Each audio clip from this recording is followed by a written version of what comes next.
Time.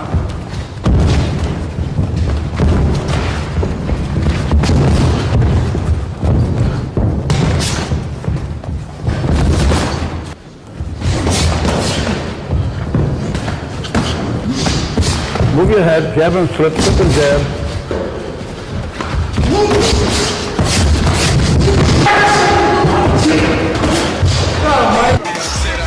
That's all my eyes can see. Victory is mine, yeah, surprisingly. I've been waiting for your next mistake. Put in work and watch my status escalate. Now I'ma start collecting props, connecting plots, networking like a conference. Cause the nonsense is yet to stop. All time. All stop. That's it.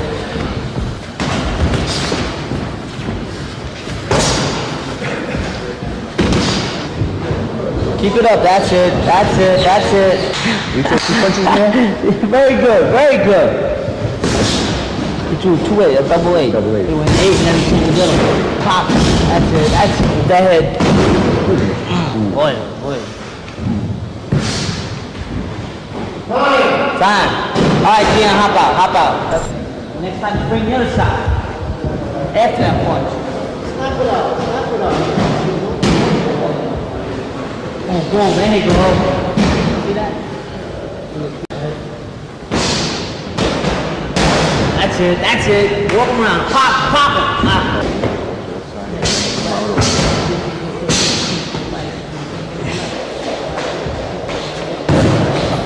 Back, 2 feet back to the headshot. Very good. Come on, punching. That's it, that's it. That's it. There's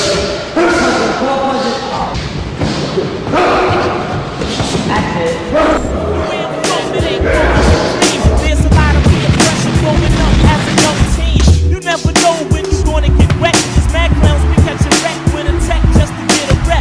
Instead of cool friends, they rather hang with male thugs. Instead of going to school, they rather sell drugs. It's best to go the right route and not the wrong. Developed rapidly as a fighter, gaining valuable ring experience he had missed as a teenager. One sparring partner came down from this gym in Catskill, New York, to spar with Williams, a 17-year-old named Mike Tyson. Memories differ as to what happened. He jumped on me that particular day, gave me a bloody nose and everything. You know, I was a little, he shook me up because I was a professional with 7, 8 fights. And I was saying to myself, oh my God, I gotta let this amateur come in the gym and do this to me. So I got very angry that night. I went home and thought about it. And the very next day, I came in the gym with a different attitude towards him. I went into the ring and I busted him up. Well, he sparred me when I was 14, 15 years old, and he couldn't kill me then. And now I'm 5 times, 10 times the fighter now. He hit Mike a good right hand one day, but he could never say he never had Mike hurt. I never had to yank Mike out, I never had to cut it short, and we never invited back. I think if they continued to bring him down here, Carl would have just totally destroyed the kid's confidence. Some action from one session which took place August 1, 1983, at a time when Mike Tyson was a 17-year-old amateur, and Carl "The Truth" Williams was a 23-year-old professional with 11 bouts under his belt. In most of the videotape footage we've seen from those sparring sessions, Williams was able to control Tyson with his jab and occasionally landed right crosses, which seemed to bother the young amateur. But you also saw the beginnings of the peekaboo style that Tyson exhibited with Cus D'Amato, the legendary trainer. My whole crew out, they gave us call rap. Other MCs ain't got a chance at all. My whole crew out. Yo, I'm straight loco, the hell with you and your broke hoe. You ain't a big dog, you more like Toto, you got no dough. I smoke Joe mixed with cocoa, strong as Bolo, I pack a fofo, platinum Roro.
Rap slinger, gun tucker, grimy motherfucker.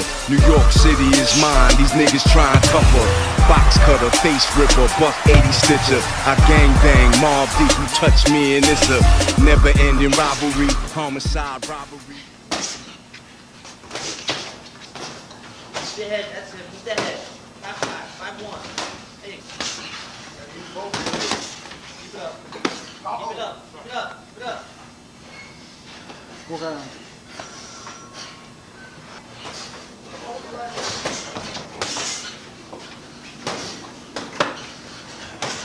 Double up, that's it, double up, that's it. That's it. 6-2-1, there you go. Right back. There you go. Yeah, good try, good try. That's it, now twist.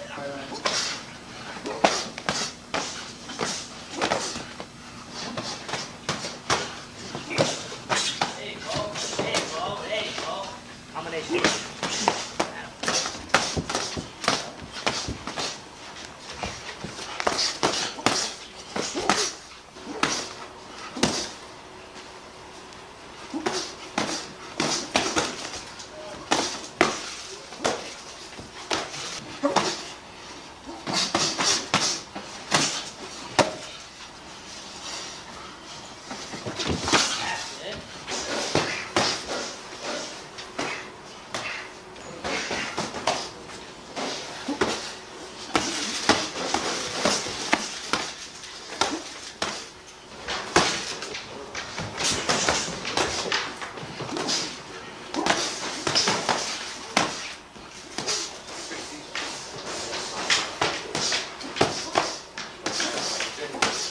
Come on, punch.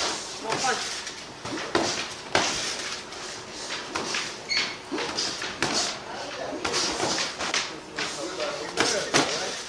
Right back, boy. Right back, boy. That's time. Separate the weak from the ops. Leap hard to creep them Brooklyn streets. It's on, nigga. Fuck all that bickering beef. I can hear sweat trickling down your cheek. Your heartbeat sound like Sasquatch feet.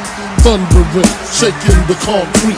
Then the shit stopped when I fall the plot. Neighbors call the cops, said they heard mad shots. Saw me in the drop, 3 1/4. Slaughter, electrical tape around the door.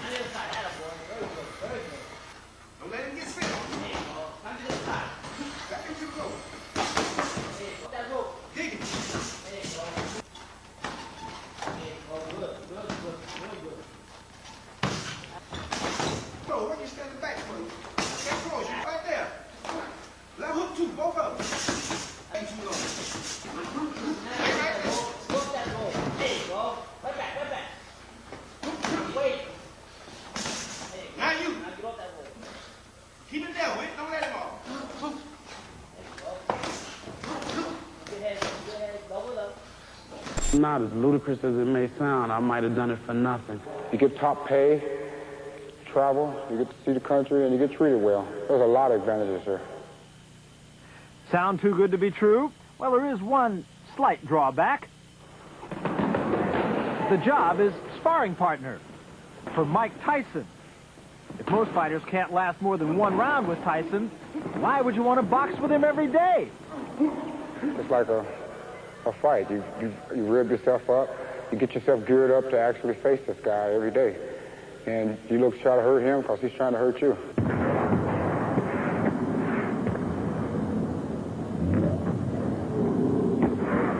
You must do nothing but concentrate on nothing but Mike Tyson for 3 minutes.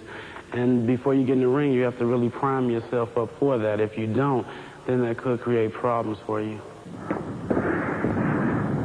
In a sense, this is not really a sparring session, but a fighting session. I always make it a point to say, look, I want you to go out there, and I want you to do the best you can do. I want you to go out there, I don't want you to hold them back. This isn't a sparring match. I tell you, my guy's here to fight. My guy's going to go hard. And they're called sparring partners. Not so? Perhaps a fighting partner would be more appropriate. I train the way I fight. If someone comes to box with me and they're not serious, I think they're making a very foolish mistake. I think the best profit of it is when you have a sparring partner in there that's not intimidated and is throwing punches and trying his best to get the edge and win. like it's a fight, trying to knock you out. But thus far, no partner has stayed around long enough to even come close to knocking Tyson down. Most major camps pay sparring partners up to $500 a week for approximately 15 rounds of sparring. Yet in the past year, the young Tyson has had over 24 employees come and go. A folder has been kept which lists past and potential Tyson fighting partners. While some didn't last too long, there have been others who simply wanted no part of Mr. Tyson.